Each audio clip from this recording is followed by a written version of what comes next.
నమస్తే welcome to 69 TV news కి స్వాగతం నేను రాణి ముందుగా హెడ్లైన్స్ చూద్దాం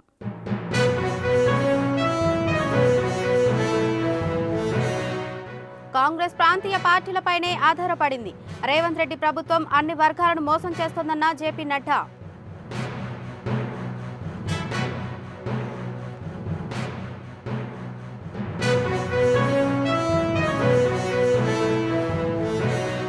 కేసీఆర్ ఏనాడైనా ప్రతిపక్ష నేతగా తన పాత్రను పోషించారా ఓడితే కుంగిపోవడం స్థాయికి తగదన్న సీఎం రేవంత్ రెడ్డి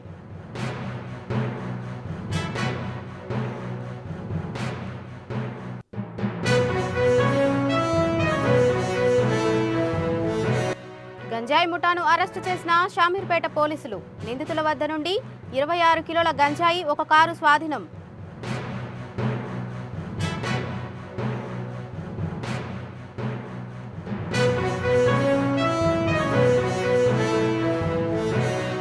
విద్యాశాఖని ఛాలెంజ్ గా తీసుకున్న 5 ఏళ్లుగా దారి తప్పిన వ్యవస్థను గాడిలో పెడతానన్న Nara Lokesh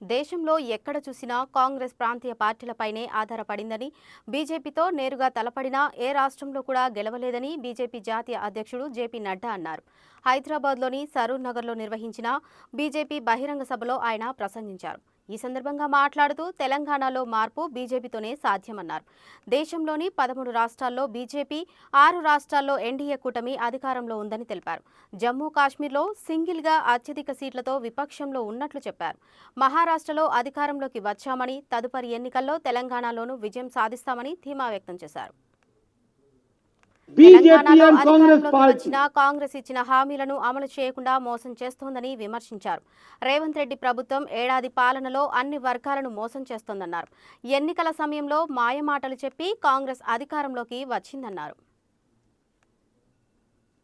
BJP and Congress party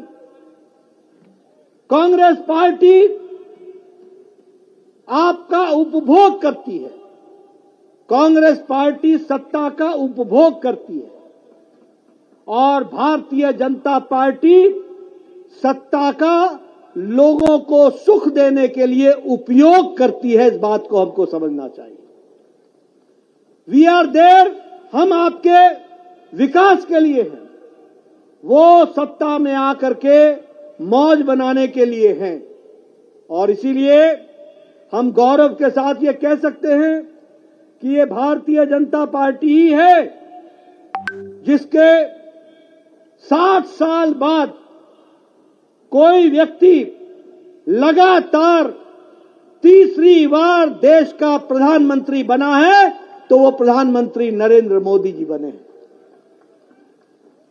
तीसरी बार लगातार और एक बात और बता दूं कि जब जवाहरलाल नेहरू बने थे तो उस समय 1947 की आजादी में कांग्रेस के प्रति एक दुनिया भर में देश भर में यूफोरिया था ऑपोजिशन पार्टियां कमजोर थीं लेकिन जब नरेंद्र मोदी जी तीसरी बार प्रधानमंत्री बने हैं तो ऑपोजिशन पार्टी भी पूरी ताकत के साथ थी लेकिन भारत की जनता ने तीसरी बार लगातार मोदी जी का साथ दिया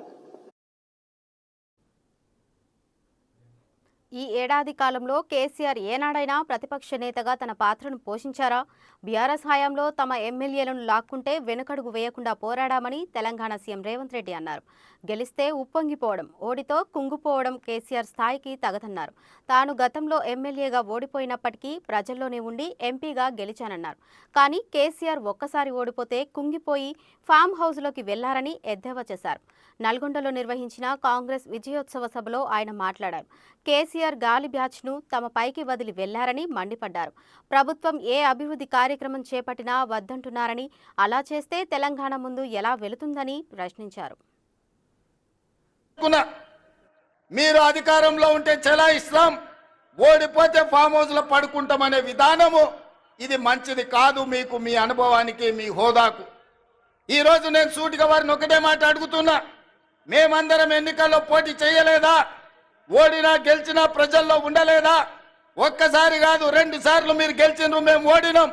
మీరు ముఖ్యమంత్రిగా ఉన్నప్పుడు ప్రధాన ప్రతిపక్ష నాయకుడిగా పెద్దలు జానారెడ్డి గారు నిరంతరం ప్రజల మధ్యలో ఉండి శాసనసభలో పాలక పక్షానికి సలహాలు సూచనలు ఇస్తూ ప్రభుత్వం చేసే తప్పిదాల మీద వారు సూటిగా పదునుగా ప్రభుత్వాన్ని నిలదీసిండు.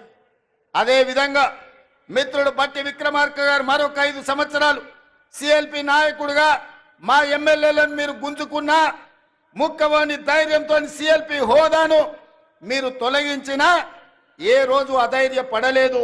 ధైర్యంగా 5 మంది శాసనసభ్యులతో పంచ పాండవులలాగా అందులో కోమటిరెడ్డి రాజగోపాల్ రెడ్డిని కూడా ఎంబడి పెట్టుకొని మీతోని కొట్లాడి నెంబర్ కాదు సమస్యలను ప్రస్తావించడం ప్రతిపక్ష బాధ్యత అని ప్రజా సమస్యల మీద చట్ట సభలలో మా సిఎల్పి నాయకుడు ఆనాడు బట్టి విక్రమార్క గారు మీ ప్రభుత్వం మీద పోరాటం చేయడమే కాదు మీ ప్రభుత్వానికి సలహాలు ఇచ్చిండ్రు.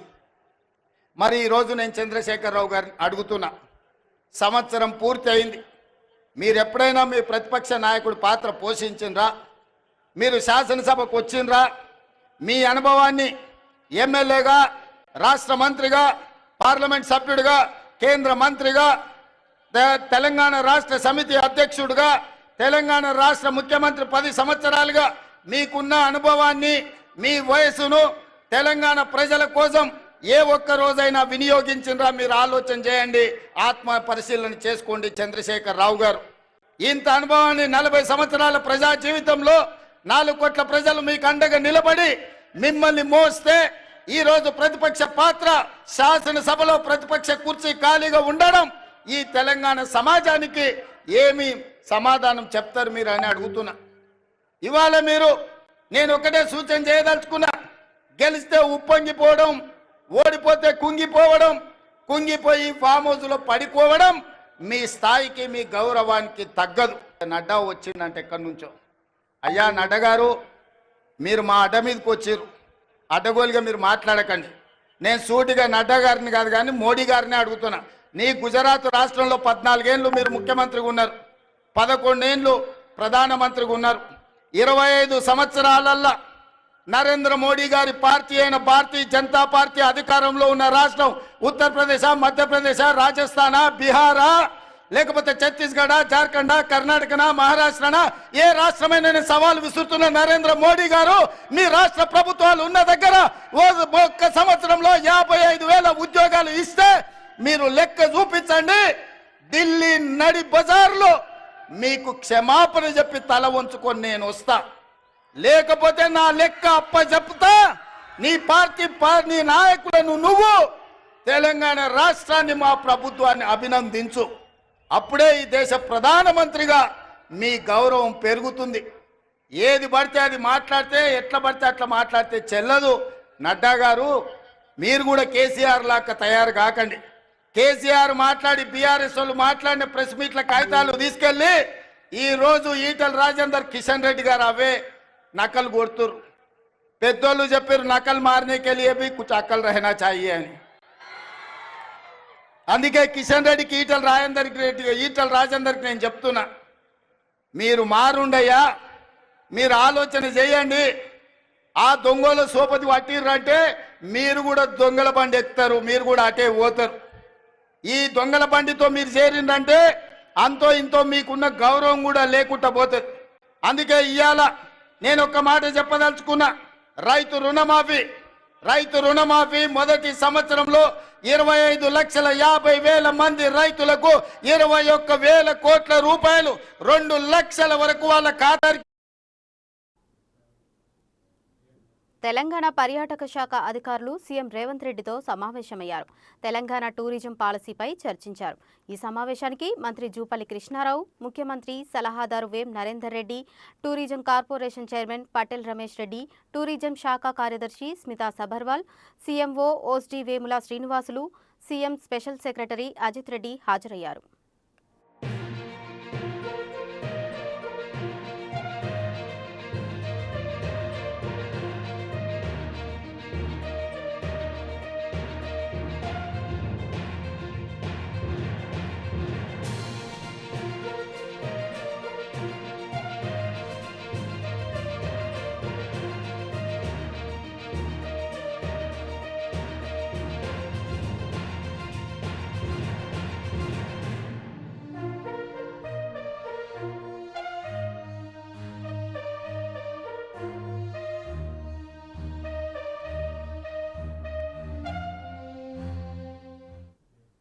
సాయుధ దళాల పతాక దినోత్సవం సందర్భంగా సాయుధ దళాల పతాక దినోత్సవ నిధికి ముఖ్యమంత్రి రేవంత్ రెడ్డి లక్ష విరాళంగా అందజేశారు. కార్యక్రమంలో Sainik welfare director colonel P Ramesh Kumar, ప్రాంతీయ సైనిక సంక్షేమ అధికారి హైదరాబాద్, రంగారెడ్డి జిల్లాలు శ్రీనేష్ కుమార్ నోరి, అకౌంట్స్ అధికారి A Narottam Reddy, placement officer captain Srinivas, superintendent Aslam పాల్గొన్నారు.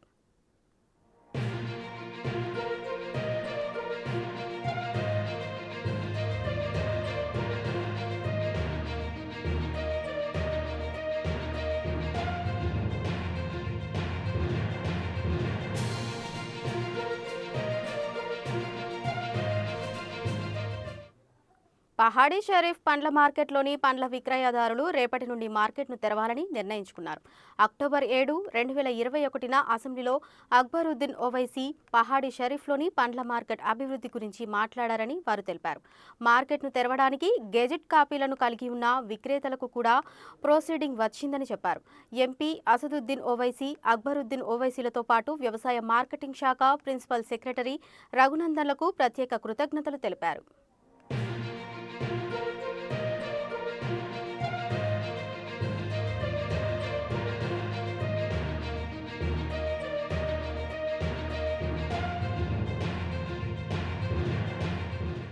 हबीब मिल्लत जनाब अकबरुद्दीन ओवैसी साहब ने असेंबली में हुकूमत से नुमाइंदगी की पहाड़ी शरीफ के सिलसिले से, तो 2021 से लेके आज 2024 है।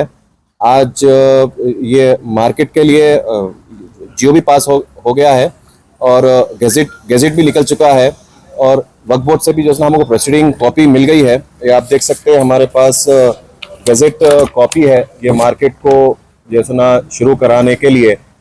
और मैं बिलखुसूस हबीब मिल्लत जनाब अकबरुद्दीन ओवैसी साहब और नक़ीब मिल्लत जनाब असदुद्दीन ओवैसी साहब का मैं तहे दिल से शुक्रिया अदा करना चाहूँगा, जिसकी हुकूमत की नुमाइंदगी की वजह से ये फ्रूट मार्केट का आगाज़ हुआ है पहाड़ी शरीफ सर्वे नंबर 90 पर।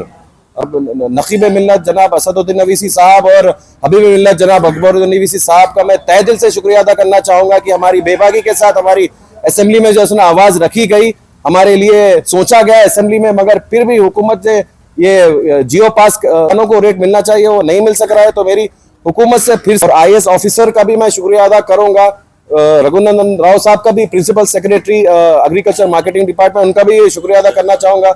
लक्ष्मी भाई मैडम साहिबा का मैं शुक्रिया अदा करना चाहूंगा कि फिलहाल हमारे को जो है तो 3 साल का एग्रीमेंट है और एक्सटेंड हो एग्रीमेंट नहीं है साहब, प्रोसीडिंग है हमारे पास, प्रोसीडिंग कॉपी है 3 साल की, जो एक मतलब 2022 में 23 मेरे साथ जितने भी लोग हैं वो लोग जो हम जो है ना उनको नहीं रोक सकते, क्योंकि 9 तारीख के दिन का जो है ना आगाज है ओपनिंग का। तो हम क्या भाई आप लोग आप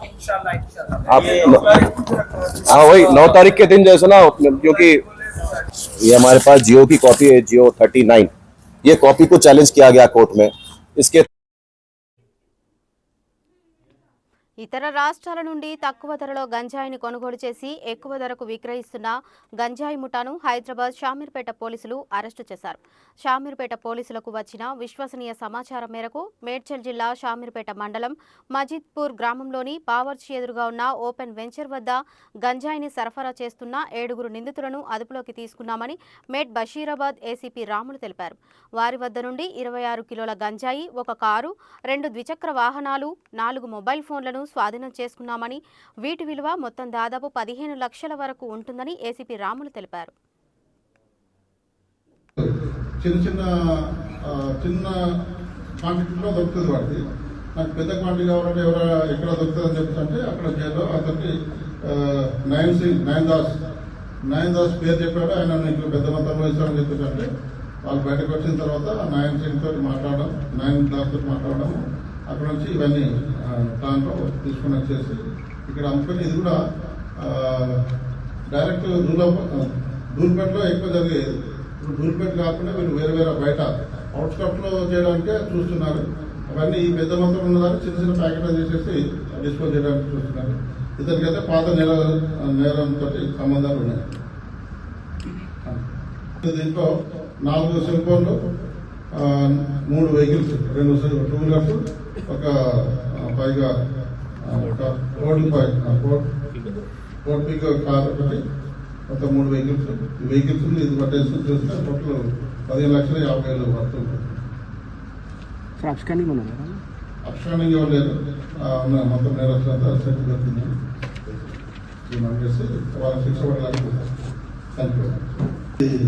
తేదీ 6/12/2024 ఉదయం ఒక సమాచారము మేరకు మా లా అండ్ ఆర్డర్ పోలీస్ మరియు ఎస్ఓటి కంబైన్డ్ ఆపరేషన్లో ఒక నమ్మదగిన పట్టదగిన నేరానికి సంబంధించిన ఒక సమాచారము రావడం వల్ల ఒక ప్లాన్ వేసుకొని వాళ్ళను ఫాలో అవుతూ వచ్చేసాము. నిన్న మన బావర్చి హోటల్ దగ్గరలో ఉన్న ఓపెన్ ప్లాటింగ్ వెంచర్లో ఈ వెహికల్ను పట్టుకోవడం జరిగింది. అక్కడ ఒక పైగా కార్లో సుమారు 26 కేజీల గంజాయి స్వాధీనం చేసుకోవడం జరిగింది. అది మొత్తము చిన్న 14 బ్యాగ్స్ కింద అవి తయారు చేసుకుని సీట్ల కింద ప్లస్ మ్యాట్ కింద పెట్టుకొని వచ్చారు. తర్వాత దాని కొరకు ఇక్కడ మేము వెయిట్ చేసి పట్టుకోవడంలో ఇంకో ఇంపార్టెంట్ ఏంటంటే వీళ్ళు ట్రాన్స్ఫర్ చేసేవాళ్ళు, తీసుకొని అమ్మేవాళ్ళు. వీళ్ళు వాళ్ళతో పాటు రిసీవర్స్ ఎవరైతే ఉన్నారో వాళ్ళు కూడా వెయిట్ చేసి వాళ్ళ కూడా పట్టుకోవడం జరిగింది. దీంట్లో మొత్తము 7 మెంబర్స్ ఇన్వాల్వ్ అయి ఉన్నారు. దాంట్లో 4 మగవాళ్ళు, 3 ఆడవాళ్ళు. దీంట్లో నేను ఒరిస్సా నుంచి మన రాష్ట్రానికి తీసుకొని వస్తున్న సందర్భంలో మనకు వచ్చిన ఇన్ఫర్మేషన్ ప్రకారం వాళ్ళను ప్లాన్ ప్రకారము పట్టుకోవడం జరిగింది. దాంట్లో వచ్చిన నేరస్తులు అంటే నయన్ దాస్ ఒకైనా అనికేత్ సింగ్, రోహిత్ సింగ్ అండ్ రాజ్ సింగ్. వీళ్ళు దీంట్లో నయన్ సింగ్ ఏమో ట్రాన్స్పోర్టర్ అండ్ సెల్లర్. తర్వాత రిమైనింగ్ 3 రిసీవర్స్. వీళ్ళు ఇక్కడ తీసుకొని వీళ్ళు మళ్ళీ వాటిని చిన్న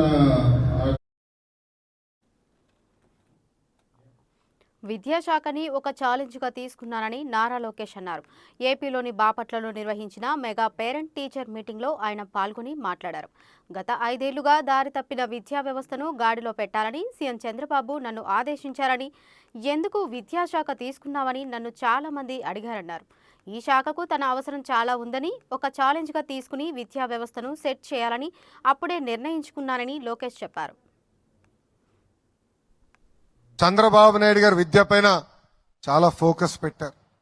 ఆనాడే స్మార్ట్ క్లాస్ రూమ్స్ తీసుకొచ్చి టెక్నాలజీతో జోడించి చేస్తాం జరిగింది.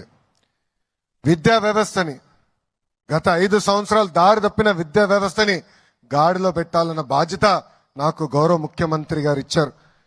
విద్యాశాఖ అంటే ఎన్నో సవాళ్ళు, సంఘాలుంటాయి. ఒక నిర్ణయం తీసుకోవాలంటే పిల్లల భవిష్యత్తు దానిపైన ఆధారపడి ఉంటుంది. నేను విద్యాశాఖ మంత్రి అవుతున్నానంటే 99% మంది నాకు మెసేజ్ పెట్టి ఆ శాఖను ఎందుకు తీసుకుంటున్నావు అని అడిగారు. ఆ రోజే నేను అనుకున్నా, అబ్బా ఇది అద్భుతమైన శాఖ, ఇక్కడ నా అవసరం ఉంది, ఒక ఛాలెంజ్ గా తీసుకుని వ్యవస్థని సెట్ చేస్తానని మనసులో అనుకున్నాను. గతంలో చూసాం, ప్రతి కార్యక్రమంలో పార్టీ రంగులుండేది, ప్రజాప్రతినిధులు, రాజకీయ నాయకులు ఫోటోలు ఉండేది. గౌరవ ముఖ్యమంత్రి గారు చెప్పి అన్నిట్లో ఫోటోలు తీసేశాం. ఈ రోజు మీరు చూస్తే మీకు ఇచ్చే రిపోర్ట్ కార్డులో ఎవ్వరి ఫోటోలు లేవు.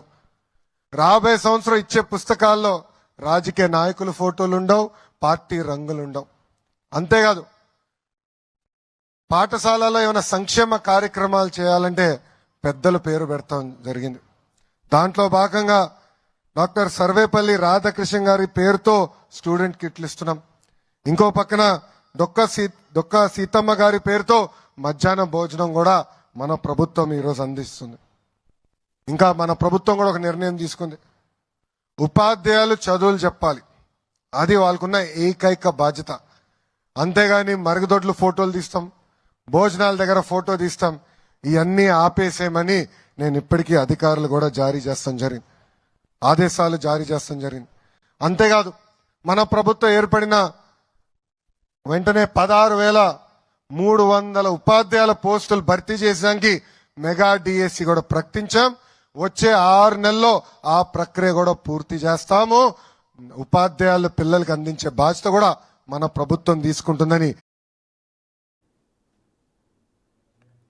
రామచంద్రపురం నియోజకవర్గం కె గంగవరం మండలం పామరు కోటిపల్లి హైస్కూల్లో జరిగిన మెగా పేరెంట్స్ మీటింగ్లో రాష్ట్ర కార్మిక శాఖ మంత్రి వాషంశెట్టి సుభాష్ పాల్గొన్నారు. మంత్రికి ఉపాధ్యాయులు, విద్యార్థులు ఘనంగా స్వాగతం పలికారు.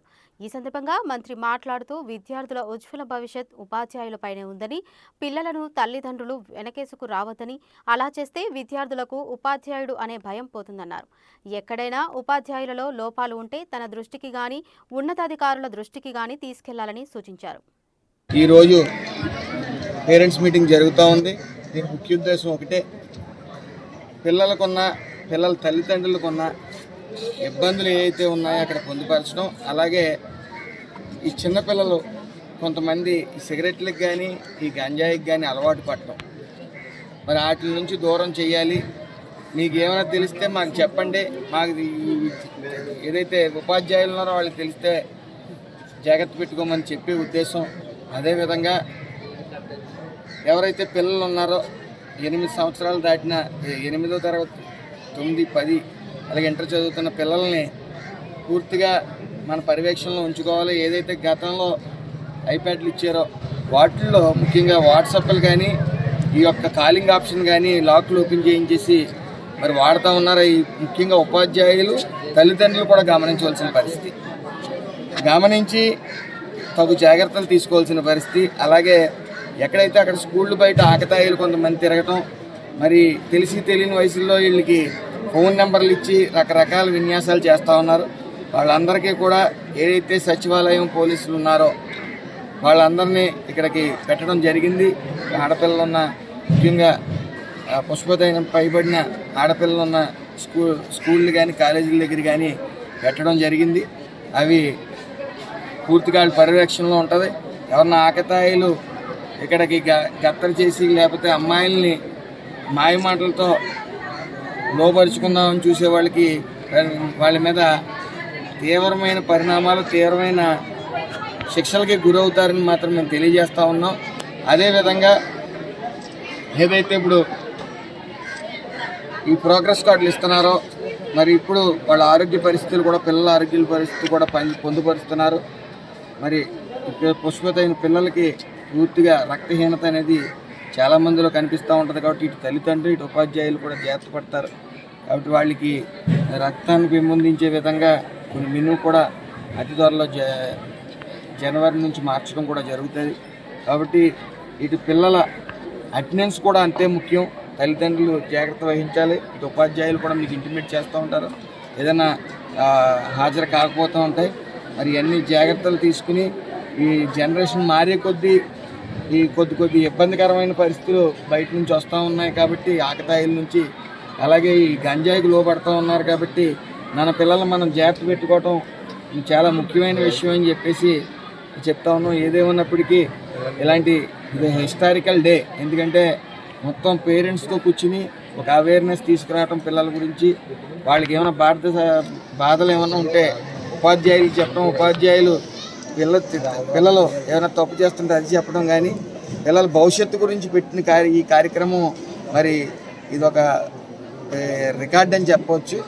ఏదేమన్నప్పటికీ పిల్లల బంగారు భవిష్యత్తు కోసం ఇలాంటి యొక్క ఈ పేరెంట్స్ మీటింగ్ ఎంతైనా సరే. బులెటిన్ ముగించే ముందు హెడ్లైన్స్ మరోసారి చూద్దాం.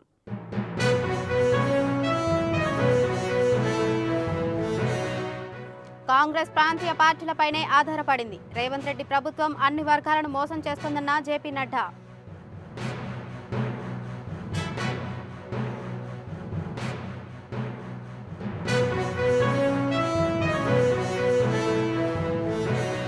కేసీఆర్ ఏనాడైనా ప్రతిపక్ష నేతగా తన పాత్రను పోషించారా? ఓడితే కుంగిపోవడం స్థాయికి తగదన్న సీఎం రేవంత్ రెడ్డి.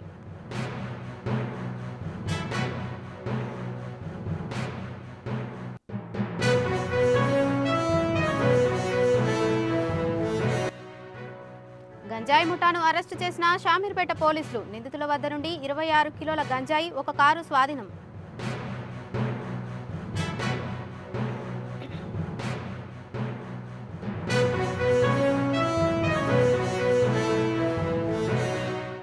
విద్యాశాఖని ఛాలెంజ్గా తీసుకున్న 5 ఏళ్లుగా దారి తప్పిన వ్యవస్థను గాడిలో పెడతానన్న నారా లోకేష్.